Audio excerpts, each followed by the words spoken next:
Mr. Gadget. Ba, ba, ba. Chicha. Mr. Gadget. Allez, bonjour les amis, je suis content de vous retrouver pour cette émission de Mr. Gadget. Alors aujourd'hui, nous allons faire un DIY pour fabriquer un petit outil qui est sympa. Donc on va parler aujourd'hui de Trumbull Vibratory Machine en anglais. Ça veut dire machine à vibrer pour nettoyer. Donc je suis parti d'un constat que j'avais des outils que je me servais pas beaucoup, donc notamment l'outil de chez Parkside multifonction, voilà, qui est pas mal. Je m'en suis servi quelques fois, mais à mon goût pas assez. Donc je vais lui trouver une utilité, mais qui ne va pas le bloquer que dans ce DIY, parce qu'en fait je vais utiliser la petite lame de l'appareil, voilà, qui est pas trop mal émoussée, qui est un peu abîmée. Bon, ben voilà, je vais l'utiliser parce que j'en ai une autre, surtout de rechange toute neuve, et je vais mettre greffé sur cette lame un petit bol comme ça, d'une contenance à peu près de 500 grammes.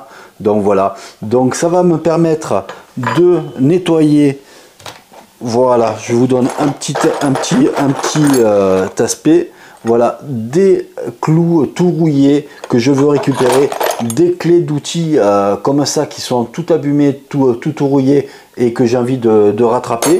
Donc c'est un polissage, un nettoyage par sable, que ce soit abrasif ou un peu moins, ou du sable normal, mais abrasif c'est beaucoup mieux. Moi je vais utiliser le sable de mon pistolet de sablage de Parkside. Donc j'ai 2 kg, un peu moins de 2 kg vu que j'en ai perdu un petit peu. Donc ça va être utile pour cette expérience là, et je pense que nous allons avoir quand même un drôle d'outil, parce que je vais vous montrer, quand vous mettez l'appareil en marche, vous allez voir qu'il a une force de vibration qui est quand même assez impressionnante. Là je l'ai mis en position 5, voilà, et ça donne ça.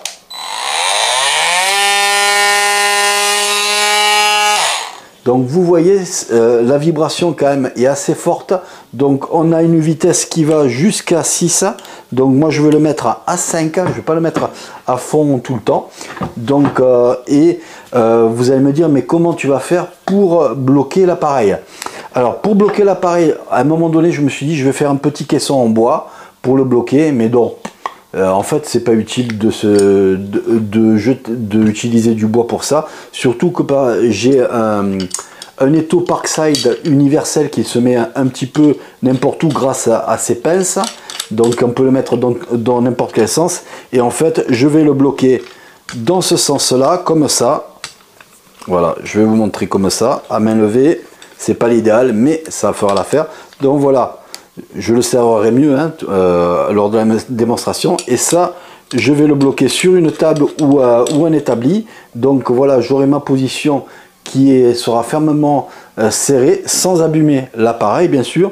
Et comme ça, je pourrai envoyer la vibration pour pouvoir nettoyer tous les accessoires que je vous ai montré tout à l'heure. Donc on va commencer. Il y a un petit peu de bricolage à faire, entre autres sur la lame, beaucoup, il y a 2 trous à percer sur cette petite lame.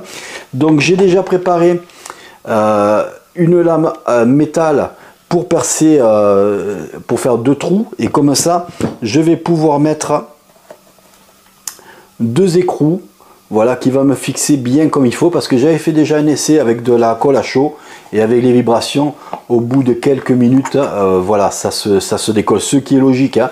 Donc j'avais rien mis bien sûr, j'avais fait tourner à vide, et donc voilà, le mieux c'est de percer et de mettre deux vis avec écrou, et comme ça ne bouge pas. Donc on va percer de suite, et puis après on fait l'assemblage et on va voir ce que ça donne.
Bon voilà les amis, après quelques tâtonnements et puis quelques petits essais infructueux, je suis arrivé à trouver des écrous. Donc j'ai pris des écrous et des contre-écrous de 13.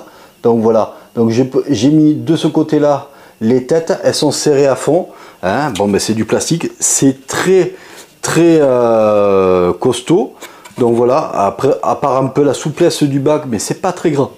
C'est pas très grave, excusez-moi, c'est pas très grave vu qu'il va avoir 500 grammes de produit à l'intérieur, donc c'est pas la masse qui va jouer quelque chose.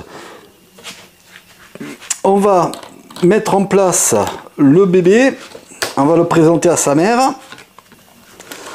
Voilà, on bloque, on regarde une dernière fois. Donc voilà, une fois fini, voilà ce que ça donne. Voilà, vous avez votre outil multifonction qui reçoit voilà, un bac. Et donc avec la vibration, on va mettre une pile dessus. Voilà. Et avec la vibration, voilà.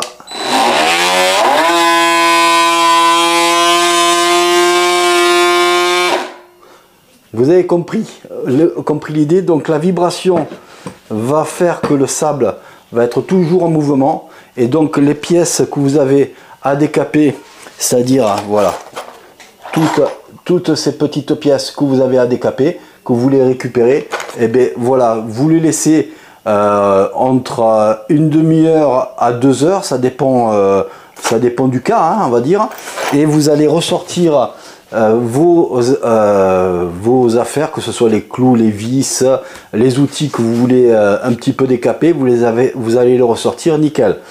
Donc maintenant, arrêtons le blabla. Donc on a mis en place notre outil qu'on voulait créer. L'avantage, c'est qu'avec ce système là, il suffit que j'enlève ce bac avec la lame et que je mette une autre lame, donc je perds pas mon outil. Donc voilà, donc c'est un DIY très simple mais astucieux qui vous permet d'avoir au lieu d'acheter encore une machine outil, donc parce que des bacs comme ça vous les avez à 90 € dans des marques un peu sérieuses, des petits hein, je parle, et les grands bien sûr c'est beaucoup plus cher, ça peut aller jusqu'à 3-4 000 € pour des trucs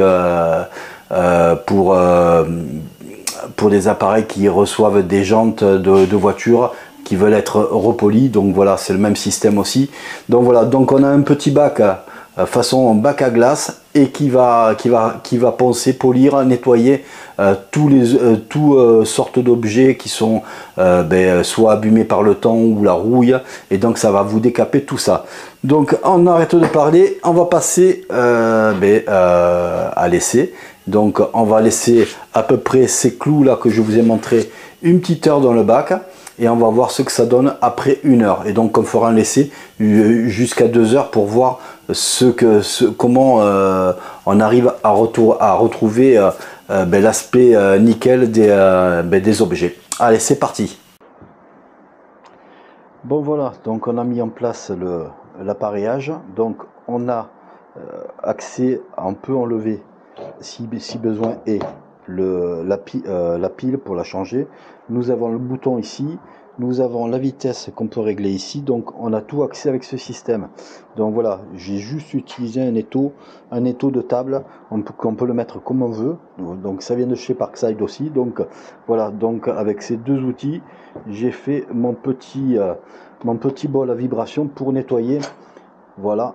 Tous ces petits trucs là, tous ces petits outils, ces vis et tout ça, on va les mettre dedans. Donc j'ai déjà fait un petit essai de 5 minutes.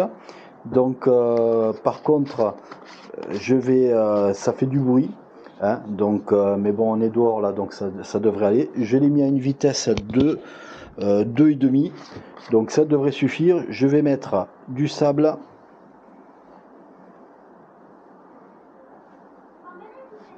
Voilà.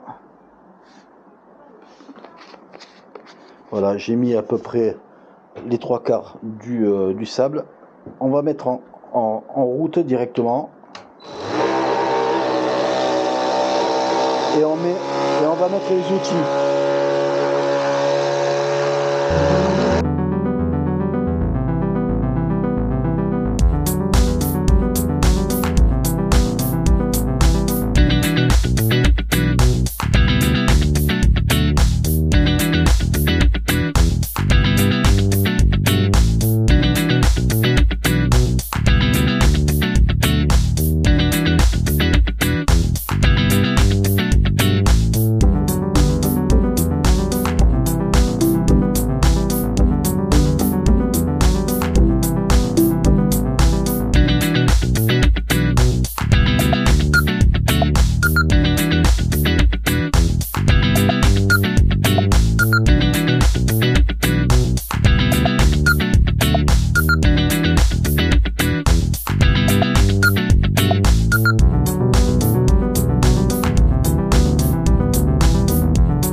Bon voilà les amis, on fait un petit retour sur cette petite expérience d'un bol vibrant pour nettoyer avec du sable.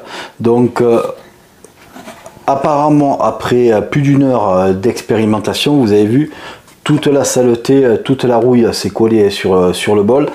Le bol est un peu trop flexible, donc il va falloir que je trouve un bol un peu plus rigide, mais il a fait son effet. Les fixations ont bien tenu malgré les vibrations. On a fait marcher plus d'une heure l'appareillage. Donc vous avez vu, à un moment donné, j'ai regardé un petit peu tous les quarts d'heure, tous les demi-heures comment ça faisait. Donc on arrive à avoir un bon rendu sur cette petite clé qui était oxydée, bien oxydée, pas de rouille mais oxydation. Donc on voit bien que tout est effacé, et donc plus le temps passe dans le bol, donc en une heure ça donne ça, donc c'est pas mal. Sur le forêt à bois qui est encore taché de trucs, celui-là je l'ai mis 5 minutes. Donc en 5 minutes, il a déjà effacé une bonne partie de la rouille, donc c'est pas mal aussi. Sur la clé, Je l'ai pas laissé assez longtemps parce que je voyais que j'avais trop mis de choses dans le bol, donc il faudra que je le refasse, mais je pense que ça peut arriver à un bon résultat. Après, on a des clous qui étaient peu rouillés, donc on arrive à avoir toute la rouille qui est partie. Donc voilà, on a des clous qui sont désoxydés, pas mal. Après, j'ai eu des clous un peu plus rouillés, mais vraiment entamés par la rouille. Donc une bonne partie de la rouille est partie, mais il en reste quand même beaucoup. Hein, donc, mais bon, ça c'est la structure qui est attaquée. Et donc voilà, pareil pour celui-là, même si on voit quand même par rapport au départ qu'il y a beaucoup moins d'oxyde. On voit qu'il y a des morceaux qui sont partis, donc il faut le laisser beaucoup plus de temps. Et voilà, une vis qui se visse à laine, elle, on est arrivé à la désoxyder pratiquement totalement. Donc voilà, donc au bout d'une heure, qu'est-ce qu'on peut en dire? On peut dire que effectivement ce genre de nettoyage par vibration avec du sable abrasif, c'est efficace. Donc plus c'est corrodé, plus c'est rouillé, bien sûr il va falloir plus de temps. Donc voilà l'idée. Donc c'est une très bonne idée en fait d'utiliser l'appareil multifonction si vous l'utilisez pas beaucoup. Que vous voulez lui trouver une autre utilisation que d'être dans sa boîte. Donc vous avez cette utilisation qui est pas mal. Donc vu que c'est un appareil qui vibre, qui donne des oscillations, donc moi je l'ai mis à une vitesse de 3 la plupart du temps. Donc on a eu avec la batterie 37 à 40 minutes d'autonomie la batterie. Et donc voilà, c'est très bien. On a utilisé une batterie et demie pour l'heure d'utilisation. Par contre, très bruyant, donc mettez-vous, parce que chez Parkside l'appareil est très bruyant, mettez-vous dehors pour le faire. Donc moi je suis arrivé à 30 cm de l'appareil à 90 décibels, et à 1 mètre il était à 80 décibels. Donc plus après on va être éloigné, moins ça va entendre, mais quand même c'est quand même assez bruyant. Donc voilà, donc très efficace. Si j'ai un conseil à vous donner par rapport à moi, n'utilisez pas ces bacs à glace, ils sont un peu trop flexibles au final. Donc mettez un bac en plastique un peu plus rigide, hein, et donc ça va éviter un peu le mouvement en avant. Donc c'est pour ça que moi après j'ai utilisé le couvercle, parce que j'ai vu que avec les vibrations le sable sautait et pouvait se mettre un peu sur la table. Donc voilà, donc moi j'ai utilisé après avec le couvercle. Donc voilà, donc c'est une très bonne idée, ça marche vraiment bien. Donc après bien sûr plus vous allez passer de temps à laisser faire le temps au sable et tout ça, si vous laissez 2-3 heures, 4 heures, et bien vous allez avoir carrément des pièces qui vont se nettoyer vraiment nickel, comme cette clé là. C'est vraiment le résultat le plus spectaculaire que j'ai obtenu, vraiment. Donc ça enlève bien tout ce qui est oxydé, hein. Donc voilà, donc on voit bien même les couleurs du métal qui ressortent. Donc si je l'aurais laissé un peu plus de temps, je pense qu'il y avait tout le chrome qui ressortait. Donc ça c'est pas mal. Donc voilà ce que je voulais vous montrer comme utilisation en DIY assez simple, parce que en fait pour la réalisation de ce petit bol il m'a fallu en gros une grosse demi-heure. Donc voilà, le plus long c'était de percer au fur et à mesure les trous sur l'acier de la lame pour faire le bon trou avec les écrous, et après c'était bon. Donc une demi-heure de DIY, ça vous permet de transformer votre outil que vous ne servez pas, qui est dans le placard, et qui peut être utile pour nettoyer des pièces qui sont corrodées et que vous voulez donner une deuxième jeunesse. Voilà pour moi, n'hésitez pas à mettre un pouce bleu si vous avez aimé la vidéo, n'hésitez pas à vous abonner si ce n'est toujours pas fait, et puis moi je vous dis à bientôt. Allez, ciao ciao.